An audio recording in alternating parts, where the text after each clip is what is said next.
Let's get this party started. So next up, we have Marjanne, Pearson, and Linda Wallack from Talentstar, who are going to be talking about marketing for talent. Earlier, we saw an incredible talk with Marjanne and George about the future of practice operations. Marjanne is a fountain of knowledge. She's an industry pioneer. She has the ability to ask the questions that should be on the strategic agenda for every design firm. She focuses on strategies for organizational success and resilience, and she builds on her experiences in design, firm management, and independent practice. Linda Wallack is a principal at Talentstar and the founder of Toco Creative. She is known for her big picture thinking and creative savvy, characteristics that allow her to add value when collaborating with clients and co-creators. Linda is a designer of interior spaces and an expert in communications and marketing to align and advance business initiatives. Please join me in welcoming Marjanne and Linda to the stage. Hello. Hello, hello. Hello. Welcome. So I'm going to let Linda and Marjanne take it away. I'm going to step aside for a moment. Can't wait to see this presentation. It's going to be awesome. Well, we're excited to do it too. And I'm delighted that Linda has joined me because she brings a really fresh view to everything that we do collaboratively. And I think that her approach, which you'll see more of through this presentation, is something that will help a lot of firms. So glad to be here. Thanks to Monograph. Everybody's talking about the fact that they're having problems hiring people. We know that what you want to do is to learn how to do it better. And of course, we back up a little bit because we understand that successful recruiting is also connected to engagement and retention of the people that you have, and that all of it begins at the intersection of your own brand and your own culture, and then your approach to the work that you're going to do and your practice strategy. So if you want to develop an effective talent acquisition campaign, you really need to think about developing an effective marketing campaign. I'm going to turn it over to Linda. So we'll be talking about brand building, but in order to get the talent, we need to step back a little bit. So we're going to talk through these slides rather quickly because we actually want to hear some of the challenges that you all are facing and answer some of the questions. The task of hiring is actually a larger task, and it involves so many different types of people. So just to make sure that we're covering the needs of the questions that people have.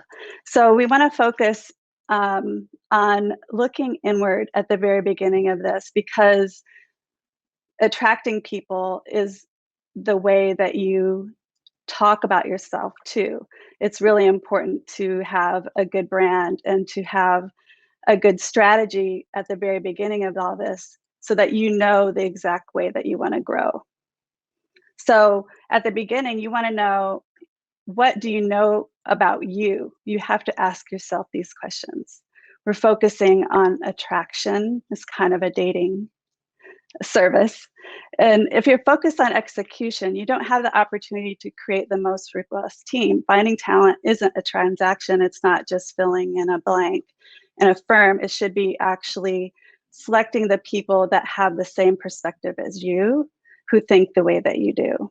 And part of this comes from the way that you think of yourselves and what you want to be known for and how you actually practice. I always tell people, whether they're talking about a new opportunity or entering into a partnership, whatever it may be, there are two things that are most important. One is share core values, and the other is share a common approach to the work that you do. There are lots of differences across different kinds of firms, different kinds of businesses, and generally, if you can find the commonalities that you share and have discussions about those things, you'll be more successful in finding the right place for a lasting relationship. And it's all about building relationships. This is an interesting diagram because it shows a transition that has happened in the profession over the last many years. In many ways, architecture began as a kind of a trade or craft with a guild and the whole, education and learning and experience progression. And what's happened is that 50 years ago, 40 years ago, craft was really at the center of what architects did, and it continues to this day to be one of the most important things. I mean, it's really wonderful to look out into the world and see the firms that are really focused on the craft and the materiality and the excellence of the work that they're doing. What happened in the 70s, 80s, and so we're now talking 30, 40 years ago, is the rise of expertise. When it became permissible, actually, when it was no longer unethical to engage in marketing, firms realized that they needed to find a method of differentiating themselves. And one of the ways of doing that was with the expertise that they developed, particularly in building types or geographic locations. And so there was a further development of the craft combined with expertise. And then in the 90s, what happened is that there were firms that recognized that in order to be a market leader, they really needed to develop strategies about the work that they were doing with certain clients. And of course, the prime example is Gensler with Workplace, where they literally knew more about designing workplaces than their clients did because their clients didn't do it. Similarly, university medical centers, sports downtown baseball stadiums, there were all of these different areas where strategy became a differentiator, and there was a rise of firms that were market leaders. And now it's really about issues in our communities, in our cities, in our world, all of the different issues that are part of JEDI, justice, equity, diversity, inclusion. And how not only the owners and the users, but the other stakeholders for a project react to the work that you're doing. So the transition has gone from execution to integration and actually strategy about integration, and now a level of advocacy that is important within your practice. So what kinds of people do you need to bring into the firm in order to either improve the areas in which you practice or to move into new areas where you may not have the strength that you have today? And one other component to this is that it may be that the people that you want to bring in are not necessarily going to follow a traditional career path. And we'll talk about that in just a second. One of the reasons why we view this as an overlap with marketing is that what you have to do to attract talent today is more than a campaign. It's actually a way of living. It's the ecosystem of everything that you do. So we're going to be talking about the employee experience today, but it totally ties into the rest of the story. Just like this morning with Rios, their core values are front and center on how they analyze the successes of their projects, how they view their designs. This is the same way. This is the same thing. And one of the reasons why we are emphasizing looking within first before you look for people is that there's been a huge change. It's not just because of the things that we've been going through for the last year and a half. It's because technology has stepped up so quickly, as well as the new job opportunities that are out there for architects is so broad, that really being focused on the values that you're offering to someone looking for a position are really important to define. And I know, Marjanne, you can talk a little bit more about the changes that you've seen in the last 5 years of the transition of what people are looking for. Oh, absolutely. I would lay odds that we'd get some great comments from the audience too, because every firm has recognized that, it seems as though every decade there's a new emphasis, but I think that even within the last 5 years, there's been more since the recovery from the recession and then the next shift. And we see firms, first of all, we see a lot of smaller firms that are actually becoming very successful in competing against significantly larger firms. And they're doing that because of the way they have created, built, constructed the talent and leadership frameworks within their firms, so that there's dispersed decision making. Again, Jessamine and Andy this morning in the Rios presentation gave us such wonderful examples about how firms are doing things differently, and the idea of the transparency of information, which is something that people coming into the profession want. And in addition, the nature of the people who are coming into the profession, the younger generations, is that they often have friends who are working in other kinds of industries, and particularly the technology business, which makes them a little bit more impatient for things to move faster, including career opportunities. I wanted to step back a little bit just to talk a little bit about what transitions have happened in our industry holistically, not just in architecture and design, but in engineering, in construction firms. The rise of technology has really made big changes, including this session happening right now with Monograph. These are people that used to be in the architecture arena, went to school for that, and have now expanded into altering the processes of how we all work. If you look at this picture of an older architecture firm, which you could actually see an Excel document right on top of this, each of these cells are doing a specific task. And so some people are working together, that's the plus sign on an Excel document. And so if you're looking at the changes, the rapid changes that are happening in technology, it's going to be changing everything that we do radically. In 2017, it was predicted that 49% of the activities that are predictable, repeatable, and structured are all going to be done by AI. And that's already happened. That was 2017. Just imagine how many more tasks that are being done by computers. So what do we need humans for? Design, imagination, inspiration, creativity, empathy. Those are all the things that we need, that in the future are going to be the most important things in hiring. So when you're looking at how you want to be as a firm, also you have to think about how our industry is changing. Real estate is one of the slowest changing industries for welcoming technology, but even that is undergoing a radical change with data analysis and really analyzing everything in a building, from what people do after they leave work, which is actually kind of creepy, but it's true. So all of those things are changing the world that we're in today. And so the idea that we need to go find an architect of a 5 to 8 year experience has to be questioned depending on what type of firm you are. So we want to look at the influences that influence our success.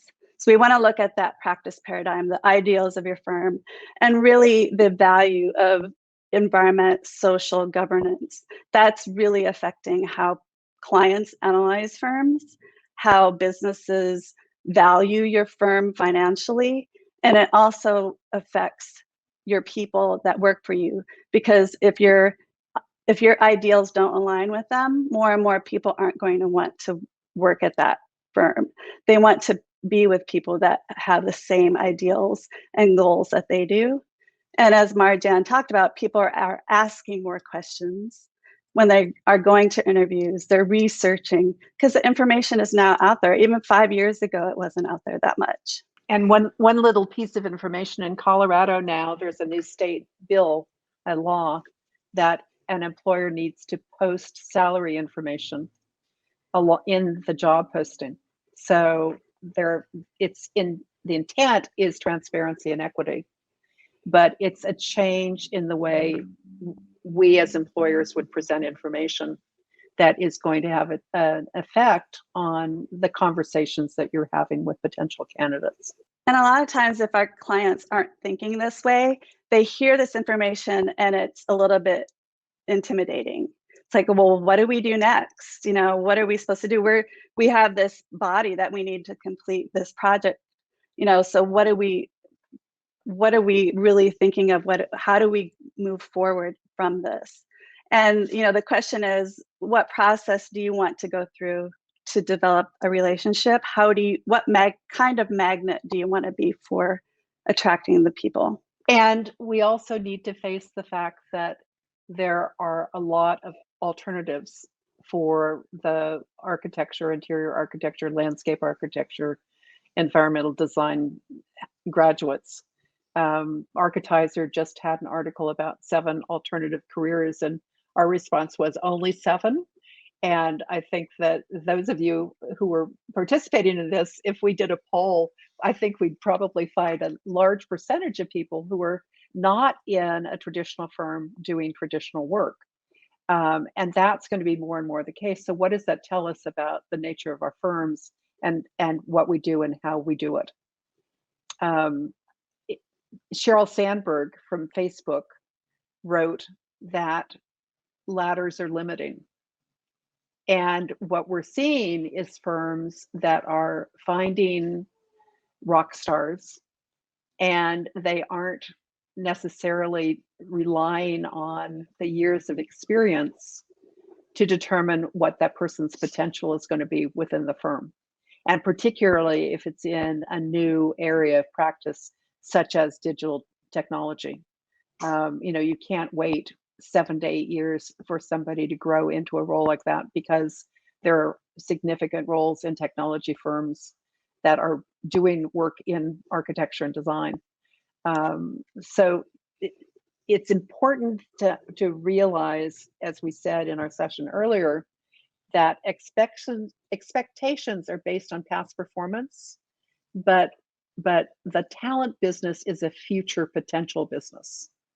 And looking at how you may need to change, and also how you can take advantage of the resources within your own firm in terms of generations and expertise. And Linda will talk about that too. Well, one of the questions to answer is, are you recruiting for purpose and permanence, or rapid impermanence with people that are in alignment with your thinking? A lot of the times when we talk to people, there's this, we're looking for somebody with 5 to 8 years of experience. And recently, I think it's Marjanne could say this with more certainty than me, but it seems like there's some sort of something that has hindered the skills of the 5 to 8, because 8 years ago, no one was hiring. So you really need to rethink and redeploy talent in a new way and develop, as Marjanne says, a brain trust. So in discussing this, Marjanne was talking about a borderless puzzle, because that's what this is. We're not aligning with job titles and just your standard traditional way of talking about people. We're talking about how they're contributing and what you need from different people. And it's a really interesting way to look at how people are kind of slotted depending on their age, and really looking at this as how people can contribute different things at different stages of their career. And you might be hiring someone super young for something that traditionally someone who has 25 years experience might have done. So you really need to look at the people a lot more than you're looking at the exact things that they've done before this moment that you're looking for them. So I mapped out this age mapping just to kind of give a visual of all the different generations that are represented in an office. And really, if you begin to think about it, and the people in your firm, what are their biggest strengths? And what can you get from each of them in new ways, versus looking at people, like I said, in the traditional way. When you're beginning to look at a borderless puzzle, you're also looking beyond your zip code. We need to begin to think in the cloud, because people aren't working in the city where their firm headquarters is. So what does that mean too for this kind of analysis and skill building? And then looking at the people that you currently have. How can they be used in the best way? How can you rethink, upskill, that is a huge thought, especially on the technology side of things, because there is a shortage of the right type of person. So let's look at who you have now and how you can develop different skills that, since they have the knowledge of what your organization is like and what your organization values, what can you do to really supercharge, as it says, your current team?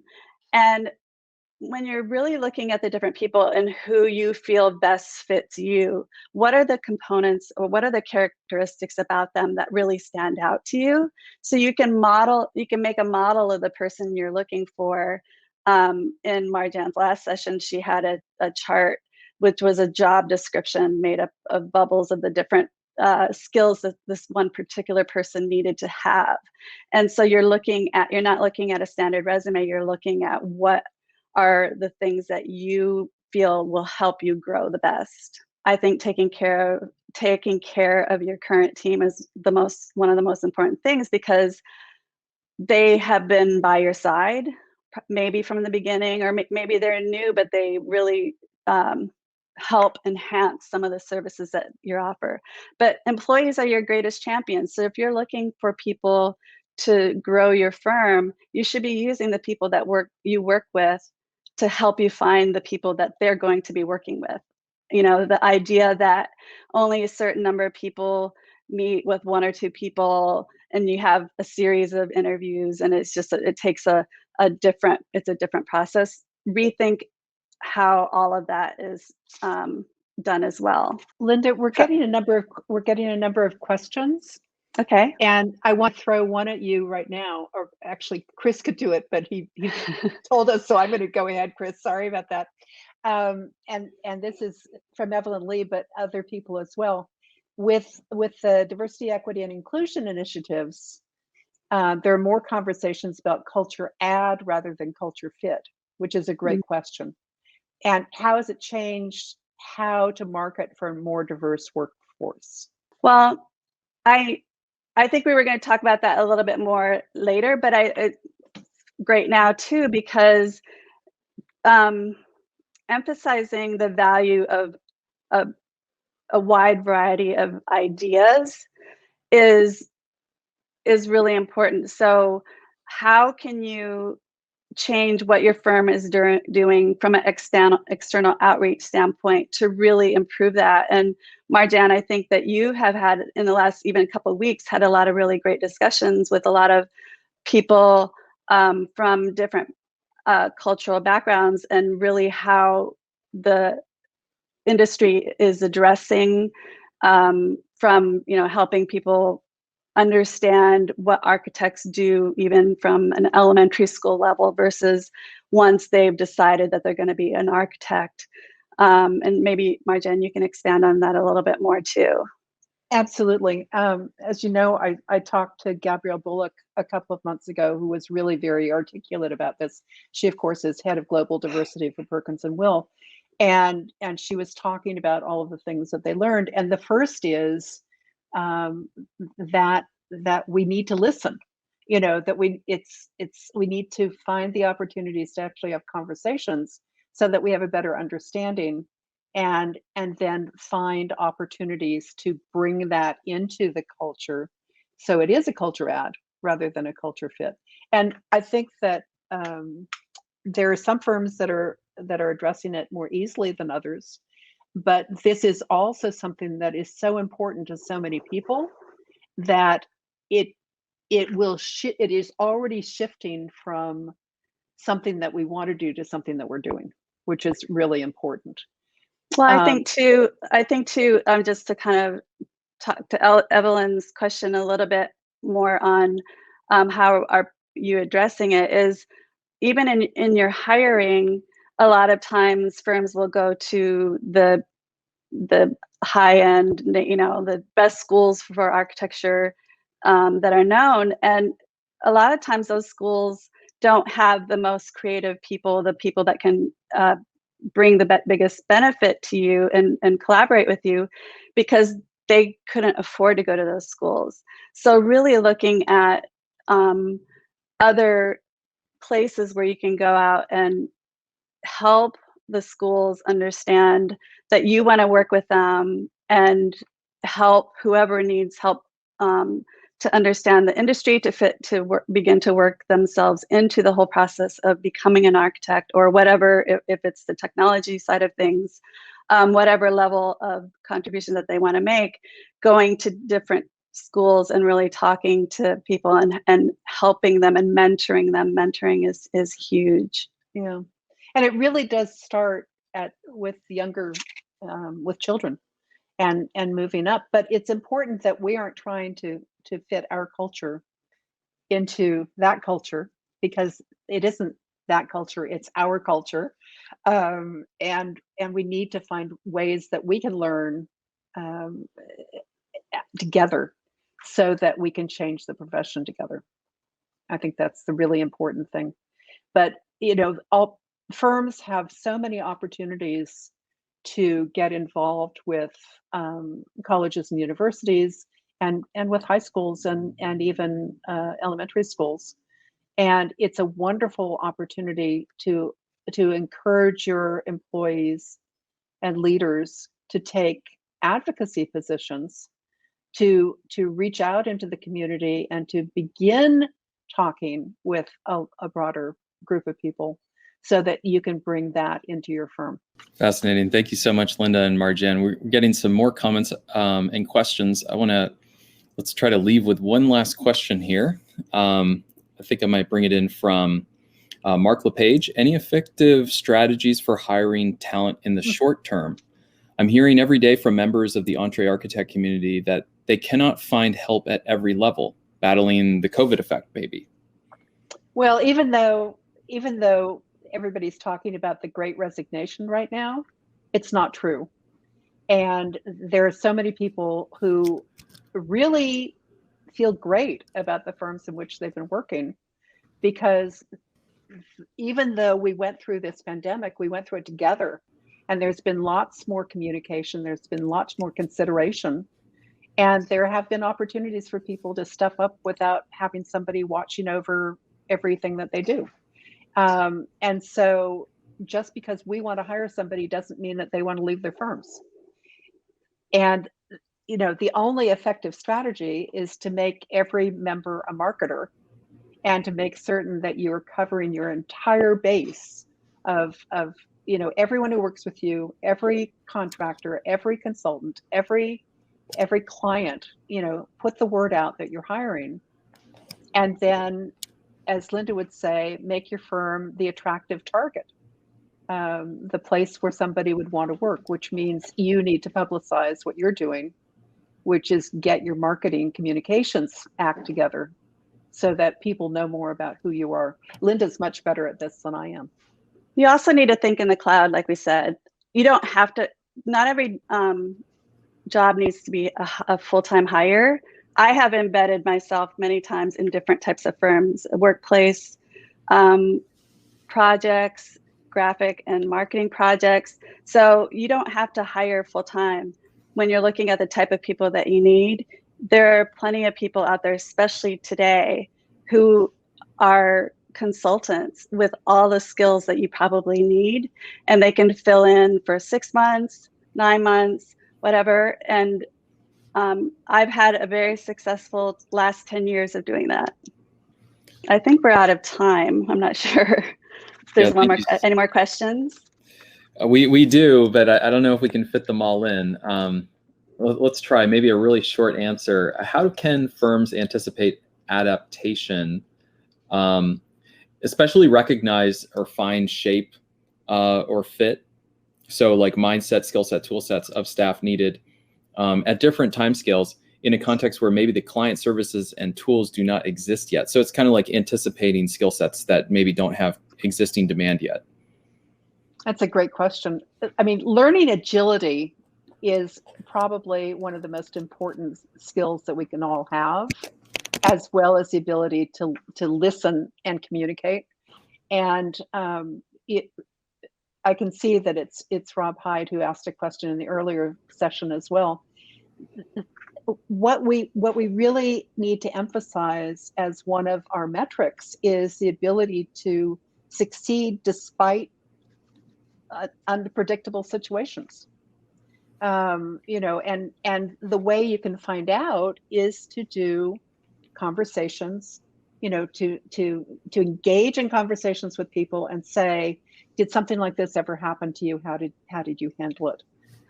There's a wonderful book called Hiring Smart. I'll put it in the chat, by Dr. Pierre Mornell, which is about how to predict winners and losers in the hiring business. And I discovered it about 20 years ago, and it is literally one of the best books I've ever read.